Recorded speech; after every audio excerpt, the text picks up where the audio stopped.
Ezekiel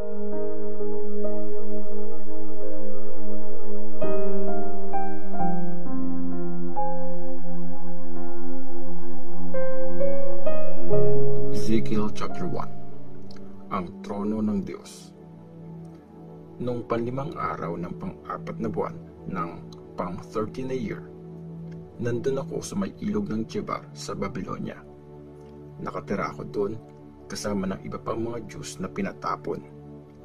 Bumukas ang langit at nakakita ako ng mga vision galing sa Diyos. Panlimang year na nun mula nung mabihag si King Jehoiakim. Ako, si Ezekiel, isang priest at anak ni Buzi. Nandun nga ako sa Babylonia noon, sa may gilid ng Chebar River. Kinausap ako ni Lord at naramdaman ko ang kapangyarihan niya. Pagtingala ko, may naramdaman akong malakas na hangin galing north at may nakita akong makapal na ulap. Lumiwanag yung paligid ng ulap at tuloy-tuloy lang yung pagkidlat. Sa gitna ng mga kidlat, may kumikinang na parang bronze. Sa gitna ng lahat ng yon, may 4 na buhay na creatures na parang tao. May tig-4 silang mukha at pakpak. Straight yung mga legs nila, tapos yung paa nila kagaya ng sa toro. Makinang ang mga yon, parang pinakintab na bronze. Bukod sa tig-4 na mukha at pakpak, may tig-4 din silang kamay na kagaya ng sa tao. Nasa ilalim yun ng mga pakpak nila. Magkakadikit yung mga dulo ng mga pakpak nila. Nakakapunta sila saan mang direksyon kahit hindi nila iikot yung mga katawan nila. Iba-iba yung itsura ng mga mukha nila. Sa harap, mukha ng tao. Sa kanan, layon. Sa kaliwa, toro. Tapos sa likod, mukha ng agila. Nakabuka pataas yung 2 pakpak ng bawat creature at nakadikit yung mga dulo nun sa pakpak ng katabi nila. Tapos yung 2 pa nilang pakpak nakatakip naman sa katawan nila. Kahit saan nila gustong pumunta, dire-diretso lang sila. Hindi na nila kailangang lumingon. Sa gitna nila, may parang mga uling na nagbabaga na palipat-lipat sa 4 na creatures. Lumalakas yung apoy nun, tapos naglalabas ng mga kidlat. Nagpapabalik-balik din yung mga creatures. Simbilis ng kidlat yung galaw nila. Habang tinitingnan ko yung mga creatures, may nakita akong 4 na gulong sa lupa. Tig-iisang gulong sa tabi ng bawat creature. Pare-pareho yung itsura at pagkakagawa ng mga gulong. Makislap ang mga yon na parang mamahaling bato.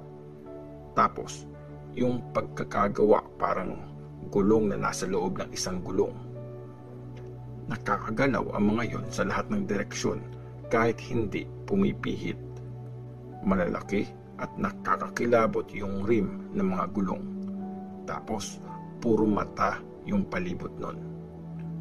Kung saan pumunta yung mga creatures, sumusunod yung mga gulong. Pag umangat sila sa lupa, umaangat din yung mga gulong. Pumupunta yung mga creatures kung saan nila gusto. Tapos, sumusunod lang yung mga gulong. Kasi, kontrolado nila yung mga gulong. Pag gumalaw yung mga creatures o kaya huminto o umangat sa lupa, ganon din mismo yung ginagawa ng mga gulong. Sa ulunan ng mga creatures, merong parang bubungan na kumikinang na parang kristal. Sa ilalim nun, nandun yung mga creatures. Nakastretch ang mga pakpak na abot sa pakpak ng katabi nilang creature. Tapos, nakatakip sa katawan nila yung isa pang pares ng pakpak nila. Narinig ko yung ingay nung lumilipad sila, katunod ng malakas na alon sa dagat. Parang ingay ng malaking army, parang boses ng Diyos na makapangyarihan sa lahat. Nung huminto sila sa paglipad, binaba nila ang mga pakpak nila. Tapos, may narinig akong boses galing sa ibabaw ng bubungan. Sa taas noon, may parang trono na mukhang gawa sa sapphire. Tapos, may nakaupo doon na parang tao. Mula sa bewang niya pataas, parang kumikinang na bronze yung nakita ko. Parang napapalibutan yun ng apoy. Mula naman sa bewang pababa, parang apoy yung nakita ko. Tapos, sobrang liwanag sa paligid nun. Mukhang rainbow yung liwanag sa paligid. Parang ganon yung nakita kong glory ni Lord. Pagkakita ko nun, dumapa ako sa lupa at may narinig akong nagsasalita. Ezekiel chapter 2. Ang pagtawag kay Ezekiel. Sabi niya sa akin, Ezekiel, anak ng tao, tumayo ka, may sasabihin ako sa iyo. Habang kinakausap niya ako, kinontrol ako ng Espiritu ng Diyos at tinayo ako noon. Tapos, sabi pa niya sa akin, tao, ipapadala kita sa bayan ng Israel. Rebelde ang bayan na yan. Tinalikuran na nila ako.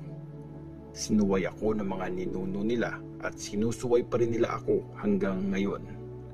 Wala silang respeto at matitigas ang ulo nila. Kaya puntahan mo sila at sabihin mo itong pinapasabi ni Lord God sa kanila. Pero makinig man o hindi ang mga pasaway na yan, malalaman nilang may prophet silang kasama. Kaya ikaw, tao, huwag kang matakot sa kanila o sa mga sasabihin nila. Kahit para ka nang nasa gitna ng mga tinik o ng mga scorpion, huwag kang matatakot sa kahit anong sasabihin nila o kahit tingnan ka nila ng masama. Kasi matitigas ang ulo ng mga yan. Sabihin mo sa kanila ang lahat ng sasabihin ko sa iyo. Makinig man sila o hindi, tandaan mo, pasaway talaga ang mga yan. Tao, makinig ka sa sasabihin ko. Huwag kang maging pasaway kagaya nila. Buksan mo ang bibig mo at kainin mo ang ibibigay ko sa iyo. Pagkatingin ko, may nakita akong kamay na nag-abot sa akin ng isang scroll. Binuksan niya yung scroll, may sulat yun sa harap at likod. Puro mga pag-iyak, pagluluksa at mga paghihirap ang nakasulat doon.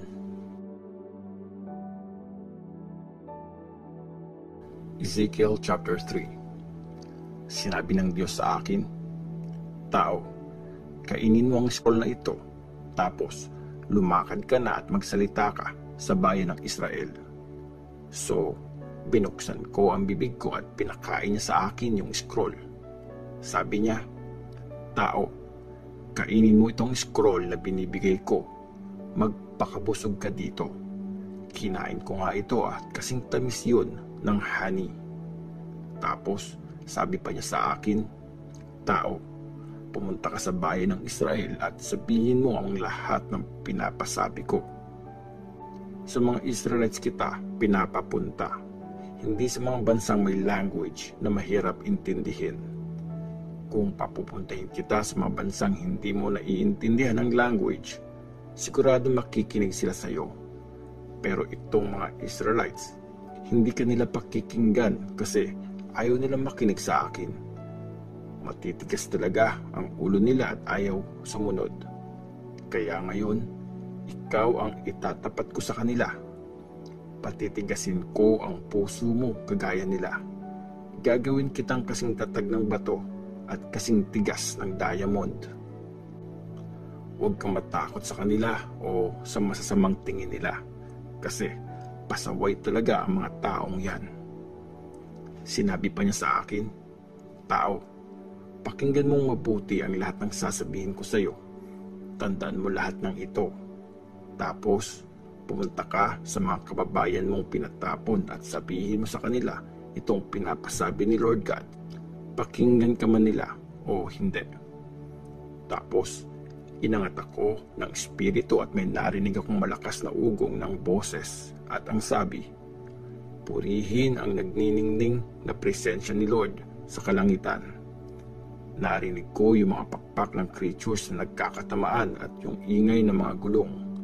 Katunog yun ng malakas na lindol. Inangat ako ng espiritu at dinala kung saan. Napakalakas ng kontrol ni Lord sa akin. Naggalit ako at naasar.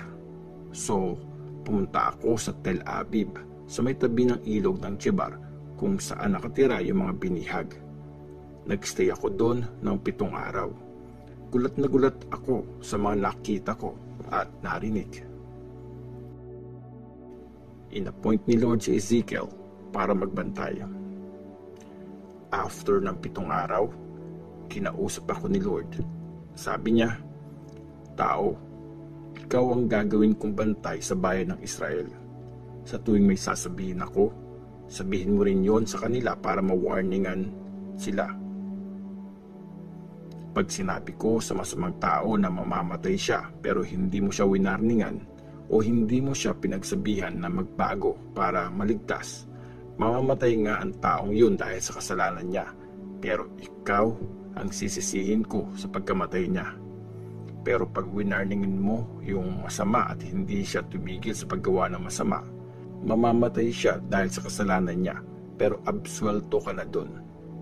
Pag meron namang mabuting tao na biglang nagbago at gumawa ng masama, tapos nilagay ko siya sa panganib, mamamatay siya pag hindi mo siya winarningan.